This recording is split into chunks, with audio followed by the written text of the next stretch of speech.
Good morning. I'm Joanna for Wild TV. I'm here with the editor, Charlie Smith. Welcome back to another segment of the Georgia Strait Weekly. How are you? I'm doing well, Joanna. Thanks for having me. Today we're going to talk about the Vancouver Fringe Festival. Can you tell us a little bit about that, Charlie? Yeah, the Fringe Festival, it takes place at Granville Island, and it's on the cover of the Georgia Strait if you're interested in learning more information. And this festival happens every September in Vancouver. There's also Fringe festivals in other cities, Edmonton, Victoria. One of the most famous Fringe festivals in the world is in Edinburgh, Scotland. And what it is this whole collection of plays, some of them just one-person plays, and they're put together, and it's called Fringe because these are lower budget performances in a lot of cases, and it's a really a passionate. People will put these plays on with real passion, and they want to get them into the Fringe Festival so they can reach an audience. Sometimes people go; they're not as expensive as most plays that people might attend. So people might take in 2 or 3 plays a day, and you never know what you're going to get when you arrive, because sometimes you don't know the performers. Sometimes it's their first time performing in front of an audience, and there's a wide range of performances at the Fringe Festival. So this year, what we do every year, and we've done it this year, is our theater reviewer, Colin Thomas, attends a lot of the plays in Victoria, so he writes reviews before they come to Vancouver. So in this week's issue, we have reviews, so you'll see what Colin likes. Your tastes might not be the same as our reviewers, so you have to read reviews with that light, that they're not, it's one person's opinion, although he's very knowledgeable about certain areas like the script and things like that. One of the themes at the Fringe Festival this year, which Janet Smith, our arts editor, wrote about, were a series of plays dealing with siblings, like brothers and sisters. And for whatever reason, that seems to be one of the issues that has popped up at this year's Fringe. I see. And what are some major impacts on the society that would be? Well, I think one of the things with the Fringe Festival is it's an opportunity sometimes for people to get out and be discovered. So that's one thing. I think it has a significant impact on Granville Island. It gives Granville Island it really comes alive during the Fringe Festival, also in October during the Writers' Festival. So the Vancouver Writers' Festival takes place in October, mid-October, and that again, you get a series of events. The restaurants are more crowded, and it's a nice time for Granville Island because the tourist season is ending.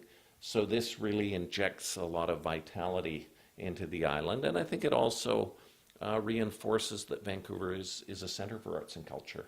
Yes. That is definitely the case, and Granville Island has always been seen that way, and it was developed that as a center for arts, culture, food, entertainment. So you have things like the Emily Carr University of Art and Design is at Emily Carr, and that's another manifestation of Emily Carr being a center kind of for arts and culture. Or Granville Island, I meant, not Emily Carr. Emily Carr is as well. That's right. And I heard there's approximately 90 shows in just 11 days. Are there any specific shows you're looking forward to see, Charlie? Well, one of the ones I'm looking forward to is the one on our cover, which is Alley Theatre's Little One. And these two are big stars, and have been they're kind of the bigger names at the Fringe this year. So it's I also like the performances that deal with social issues, and sometimes you can go to the Fringe and you can discover plays about things like the exploration of the tar sands in Alberta, for instance, or exploration of just some sensitive issues where the playwright and the performer, often the playwright is the performer or one of the performers, they have a passion, and that's one of the great things about the Fringe. Thank you, Charlie. And what's new that's happening in today's world of politics this week? Well, I think the biggest story everyone's talking about is the teacher strike, obviously, Joanna, and that is something that is leading the news every night. One of the issues, the Premier came out and spoke She thinks the union's demands are excessive. They're looking for a $5,000 signing bonus, and she said that was not something that she supported. One of the reasons I think they're asking for this signing bonus is they've lost a lot of income while they've been on strike. And so I think the signing bonus is a way to recover that income. Right. In terms of the wages, what the teachers are seeking is 8% over 5 years increase. They had no increase in 2011, 2012, and 2013. So this would be 8% basically over 8 years if you look at it. What the government is offering is 7% over 6 years, 8.5% over 7 years. They're not that far apart on wages. The big issue is how much money the government is going to be spending to reduce the size of classes and to provide assistance to students with special needs. And that is really what this strike is about. Right, the teacher strike is still going on, and most of the focus is on parents and kids of British Columbia. Are there any international students that are affected by this? Oh, absolutely. And this is a largely unreported aspect. And right. I have a great deal of sympathy for the international students. In Vancouver, there are almost 15,000 international students. In the K-12 system, they pay their families pay $13,000 per year in tuition. There's also homestay fees. There's an $850 per year medical fee.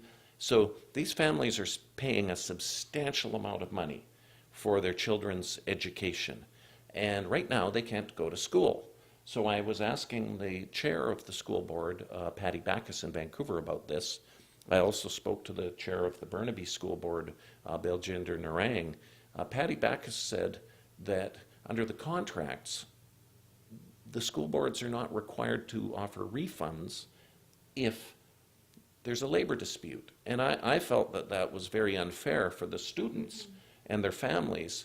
And I think this is a very important issue. I think it has the potential to blow up in the media in other countries.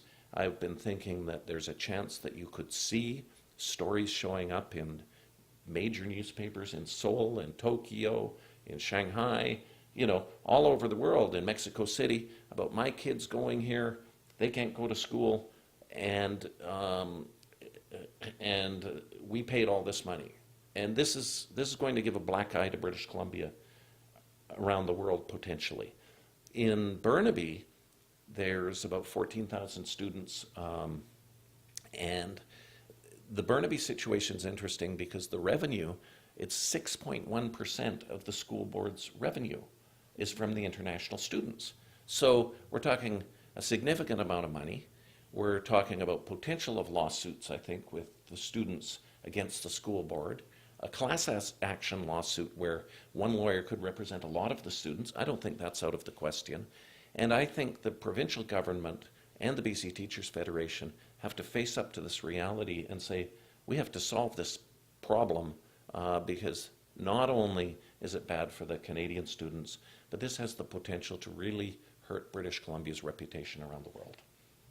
That's right. That is a very serious problem that's been going on, not just for the parents and kids of the British Columbia, but as well as the international students.